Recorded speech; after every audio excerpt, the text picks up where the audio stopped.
फिर परमात्मा हमें याद दिलाते हैं कि राम नाम रटते रहो जब तक घट में प्राण, कभू तो दीन दयाल के हे भनक पड़ेगी कान। आज कहे मैं काल भजूं और काल कहे फिर काल, आज काल के करते ही तेरा समय जावेगा चाल। आज कला लीजियो कल किसको होई, यो तन माटी में मिले है जाने सब कोई। काल करे सो आज करे, आज करे सो अब, पल में प्रलय हो जागी भाई फिर करोगे कब। आज कला लीजियो कल किसको होई, ये तो न माटी में मिले है जाने सब कोई। लखी करोड़ी चले गए बहु जोड़े खजाना, जातन चंदन लेपते सो धरे मसाना। हस्ती घोड़े पाल की दल बल बहु साजा, 1.25 लाख संगी गए वो रावण से राजा। लखी करोड़ी चले गए बहु जोड़े खजाना, जातन चंदन लेपते सो धरे मसाना।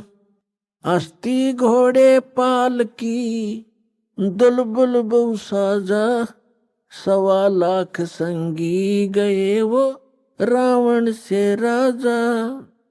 कुंभकर्ण से वीर थे वो लंका छत्रधारी, बिना नाम वंश डूबेगा न्यो समझावे नारी। विभीषण पद भेद दिया वो निर्गुण निर्वाणा, रावण दुई बिसार रे तज गर्भ गुमान। बड़चक विकाल चक्कर पड़े जिन नाम बिसारा, कंस के सी चाणोर से धर बाल पछारा।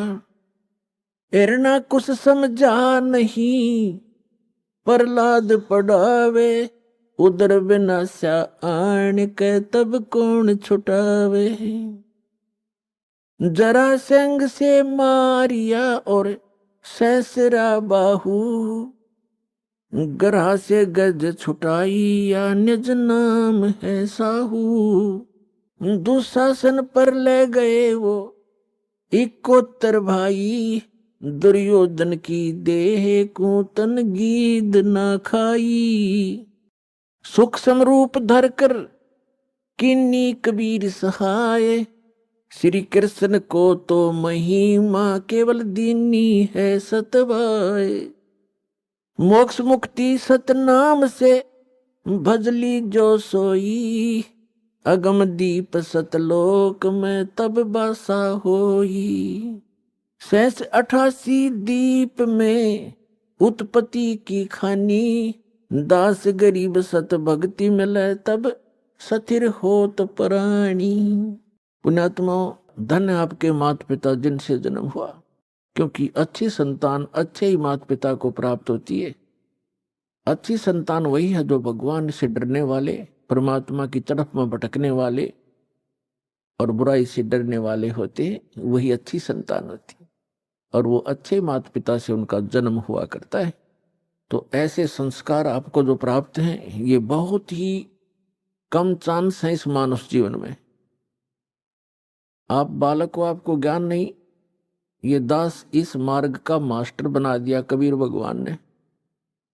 इस दास को मालूम है आपकी कितनी कीमत है, आप कितने पुण्यकर्मी प्राणी हैं, क्योंकि लाल को अपनी कीमत का स्वयं ज्ञान नहीं होता, जोर ही कीमत लगाता है। अब क्या बताते हैं परमात्मा कि आज का लाहा लीजियो कल किसको होई। और ये तन माटी में मिले जाने सब कोई, सबको मालूम है मरेंगे। पर एक सबसे बड़ी भूल हमारा ये लगी है कि अभी नहीं मरेंगे। कब मरेंगे? अप्रोक्सीमेट है, अप्रोक्सीमेशन है कि जैसे कोई 20-30 वर्ष का बच्चा है, बेटा है या बेटी है, वो तो स्वाभाविक ही निश्चिंत है कि अभी तो 100 वर्ष के आसपास मरते हैं, 80-70 वर्ष तो बहुत हो जाते हैं। और जो 50-40 के हो गए वो भी अभी सोच रहे हैं अभी नहीं मरेंगे क्योंकि उम्र बहुत है। और जो 70 और 80 के बीच में पहुंच गए वो भी अब ये सोच रहे हैं अभी नहीं मरेंगे। और जो 90 के आसपास हैं वो भी यही सोच कर जी रहे हैं अभी हो सकता है और 10-5 वर्ष और हों। लेकिन हम उसमें भूल जाते हैं 10 वर्ष के बालक, 2 वर्ष के बच्चे गर्भ के अंदर भी, 1 वर्ष का, 6 महीने के, 20 वर्ष के, 30 वर्ष के, कोई किसी कारण से 50 और 40 वर्ष के, ये सब मृत्यु को प्राप्त हो रहे हैं। तो इसलिए परमात्मा याद दिलाते हैं कि आज का लाहाली जियो कल किसको होई।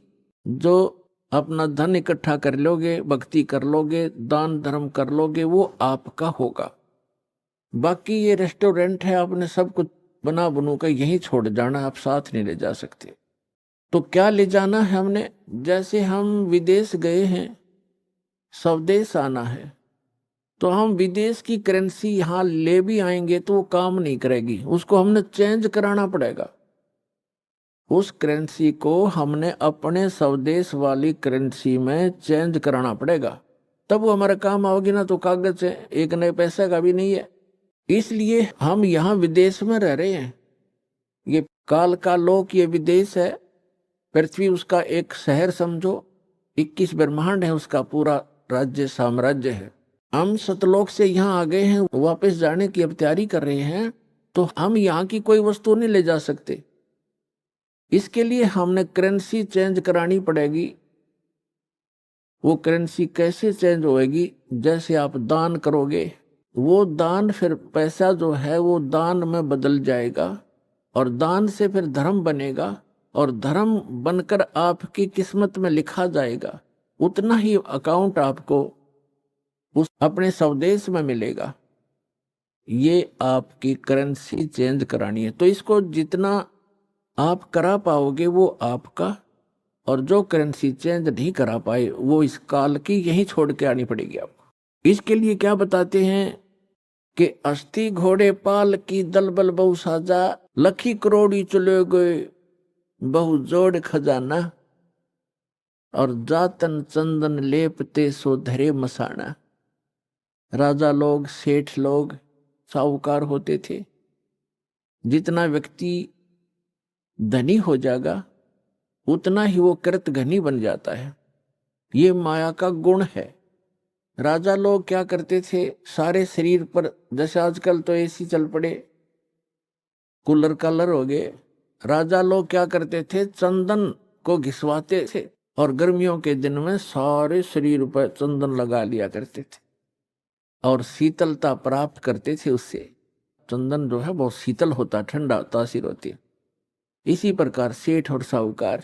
तो परमात्मा कहते हैं जातन चंदन लेपते, जिसके शरीर पर चंदन लेपन होता था और भक्ति करी नहीं, बकवाद करके जीवन नाश कर गए, पिछले जन्म के पुण्य कर्मों को पूर्व जन्म की बैटरी से राजा बन गए। जब तक पूर्व जन्म के पुण्य चलते हैं ये राजा राज्य भोगता है, धनी अपना धन का सुख लेता है। और यदि भविष्य की भक्ति ठीक ना बनी, शास्त्र अनुकूल साधना नहीं हुई, चार्जर नहीं लगा, तो पूर्व जन्म की बैटरी जिस दिन डिस्चार्ज होएगी, यानी पूर्व जन्म के पुण्य आपके जिस दिन समाप्त हो जाएंगे, उस दिन तुरंत ही अचानक कैर टूटने शुरू हो जाएंगे। जैसे राजा लोगों का इतिहास देख लो आप, पिछला पुराना इतिहास हम पढ़ा करते थे। कोई राजा 5 वर्ष राज्य किया, किसी ने 10 वर्ष किया, किसी ने 12 वर्ष किया। और जो कर्म बिगड़ते हैं इंसान के, कोई ना कोई काल प्रेरणा से दूसरा राजा आके उस पर आक्रमण कर देता है, उसकी नींद हराम हो जाती है, मारा जाता है, लुट जाता है, बच जाता, जंगलों में धक्के खाता है, तो अब बैटरी उसकी समाप्त होगी। और मृत्यु के उपरांत राजा गधे की योनि में जाता है। तो यहां परमात्मा कहते हैं जैसे अगम निगम को खोज ले, बुद्धि विवेक विचार, उदय अस्त का राज मिले, तो बिन नाम बेगार। कितना सटीक उदाहरण दिया है परमात्मा ने कि जरा सा बुद्धि से काम ले मानव, अगम निगम को खोज ले, अपने भविष्य को विचार कर, और बुद्धि विवेक विचार, उदय अस्त का राज मिले, तो बिन नाम बेगार। यदि पृथ्वी पति बन जावे, उदय यानी जहां से सूर्य उदय होता है और अस्त होता है, अर्थात पूरी पृथ्वी पर जिसका शासन हो, उसको उदय अस्त का राजा कहते हैं। उदय अस्त का राज्य मिले तो बिन नाम बेगार। अब बेगार तो अब शायद किसी बच्चों को ना याद हो, डिफाइन करना पड़ेगा उसको। पहले सन 66-67 में 68 के अंदर हरियाणा में प्रांत अलग हो गया था, इसमें इतना विकास नहीं था, सड़कें बन गई। फिर ये 3 व्हीलर चला करते थे पेट्रोल के, ये बड़े बड़े 3 पहियों वाले 3 व्हीलर के बड़े वाले, और वो गांव से शहर में जाया करते थे। हमारे गांव से 2 3 व्हीलर चला करते थे। एक दिन नहीं आया तो दूसरे ने पूछा कि कल क्या बात होगी, कुशल तो है, आए नहीं। तो उसने कहा कि कल मैं बेगार में फंस गया था। बेगार क्या होती थी? पहले पुलिस वालों के पास ये अपने सरकारी व्हीकल नहीं होते थे, जीप वगैरह। ये ऐसे ही किसी की जीप पकड़ लेते, एक दिन किसी का 3 व्हीलर पकड़ लेते, कोई 4 व्हीलर जबरदस्ती ले लेते, और उसको सारा दिन अपना जो भी उनके काम होते 10-5 गांवों में, कितना रेड मारनी होती, कितना शराब पकड़नी होती, कोई चोर पकड़ना होता या कोई वैसे क्रिमिनल आदमी पकड़ने होते, तो उनको ले जाते थे। वो पेट्रोल भी अपने पल्ले से डाला करता व्हीकल वाला, और सारा दिन उसका पहिया नहीं टेकने देते। आम व्यक्ति को तो ऐसे लगे जैसे बड़ी स्पीड से जा रहा है, कोई अच्छी कमाई कर रहा होगा वो 3 व्हीलर वाला, और वो फंस रहा था बेगार में। तो वो बता रहा था कि कल मैं 200 रुपये अपने घर से लगा कर आया हूँ, यानी उस समय के 200 रुपये आज के 20,000 भी मेरे ख्याल में कम होंगे। कहता 200 रुपये का पेट्रोल अपने पल्ले से लगाया, सुबह ले गए मुझे पकड़कर 6 बजे, रात के 11-12 बजे छोड़ा मुझे। 200 रुपये का तेल लग गया और पल्ले से रोटी खानी थी। वो तो कल मैं बेगार में फंस गया। अब क्या था कि सारा दिन वो चलता तो खूब दिखाई दिया, पहिया टेका नहीं, बहुत स्पीड, इधर चल उधर चल, और इनकम 1 नए पैसे की नहीं थी, खर्चा सारा का सारा था। इसको कहते हैं बेगार। तो जो राजा लोग या सेठ या अन्य कोई भी व्यक्ति समझो, अब जब राजा को ही लिया जाता है, बाकी अन्य नागरिक तो अपने आप अपने औकात से परिचित हो जाते हैं। जब राजा भी जो भक्ति नहीं करता, वो भी बिगाड़ कर रहा है, तो आम व्यक्ति भी उससे अपनी तुलना कर सकता है कि जो भक्ति नहीं करता और केवल माया जोड़न में लाग रहा है, तो वो राजा पूर्व जन्म की जो पुण्य कर्मों की कमाई थी, उसके आधार से, उस पूंजी से उसके खूब ठाठ बाट दिखाई देते हैं, जय जयकार हो रही है, जहां जाते हैं माला डालने वाले और जयकार करने वाले हैं, बैंड बाजा बजाने वाले खूब हैं उसके आगे पीछे। और वो भोली आत्मा अपने पूर्व जन्म की वो बैटरी को, अपने पूर्व जन्म की कमाई को समाप्त कर रहा है, आगे चार्जर है नहीं, यानी भविष्य की भक्ति वो कर नहीं रहा, तो वो राजा बेगार कर रहा है, बेगार अपनी पूंजी को नाश कर रहा है और पल की चैन नहीं। तो यहां गरीबदास साहिब जी परमात्मा से प्राप्त ज्ञान के आधार से कहते हैं, अगम निगम को खोज ले, बुद्धि विवेक विचार, उदय अस्त का राज मिले, तो बिन नाम बेगार। है पुणात्माओं कलेजा हिल जाए इंसान का, जरा सा सोधी में हो, जरा सा भी विवेक रखता हो। हमारी बुद्धि पर पत्थर पड़ चुके हैं। हम पूर्ण रूप से कितने विद्वान पाक रहे हो, चाहे इंजीनियर बन गए हैं, चाहे हम डॉक्टर बन गए और चाहे प्रधानमंत्री बन गए, हम भक्ति मार्ग में शून्य है, अध्यात्म मार्ग हमारा शून्य है। और किसी की पूर्व जन्म की प्रेरणा से वो की ट्राई भी कर रहा है, तो वो केवल डले ढो रहा है शास्त्र विरुद्ध साधना करके। तो सौभाग्य आपका, आपको ये ज्ञान सुनने को मिला। और धन्यवाद करा करो उस परम पिता भगवान कबीर साहिब का कि ये ज्ञान आप तक पहुंच चुका है। इस दास को पता है, या मेरे साथ जब से लगे हैं आपके भाई बहन कितना संघर्ष करके आप तक ये ज्ञान पहुंचाया। न ये काल के दूत, ये दुष्ट लोग इस ज्ञान को ऊपर नहीं आने दे रहे थे। 600 वर्ष पहले परमात्मा आकर चले गए क्योंकि हम अशिक्षित थे, हमारे पूर्वज, और इन दुष्ट लोगों ने हमारे तक वो परमात्मा का ज्ञान नहीं आने दिया। ये कह करके कबीर तो अशिक्षित है, ये ब्रह्मा विष्णु महेश की निंदा करता है, ये देवताओं की निंदा करता है, इसको मारो पत्थर, इसको भगा दो। और जब से इस दास पर दया हुई परमात्मा की, दास की नींद खुली और ये तत्व ज्ञान हुआ, उसी दिन से बेचैनी बन गई। जिसको समझाऊं उल्टा पड़े। कबीर साहब कहते हैं, साच कहूं जग मारन आवे और झूठ कही ना जाइयो, और सच न पूरा पावते झूठों जगपति आइयो। तो पुण्यात्माओं, सन 1994 में परम पूज्य मेरे गुरुदेव जी ने नाम देने का आदेश दिया था। उस दिन से आज तक ये दास जानता है कि कितने संघर्ष करके आप तक परमात्मा का यो ज्ञान पहुंचा पाया हूं। इन दुष्ट लोगों ने इतने बाधाएं की, जेल तक भेज दिया, झूठे केस बनाकर, झूठी अफवाहें फैलाकर। रामपाल गुंडा है, भुंडा है, इन्होंने बताया 1 नंबर का आदमी है और सारे विश्व के कल्याण के लिए प्रयत्नशील है।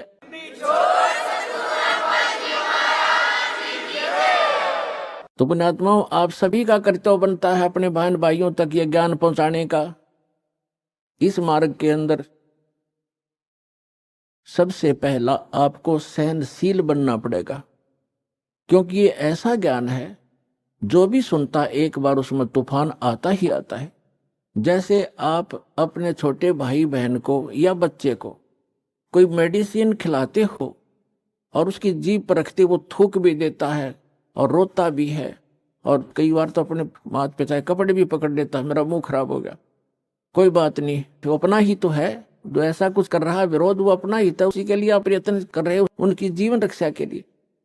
तो उसको फिर धीरे धीरे वो टैबलेट, इंजेक्शन वो लाने पड़ेंगे, उसको खिलाना ही पड़ेगा, तो तब जा करके वो स्वस्थ होगा।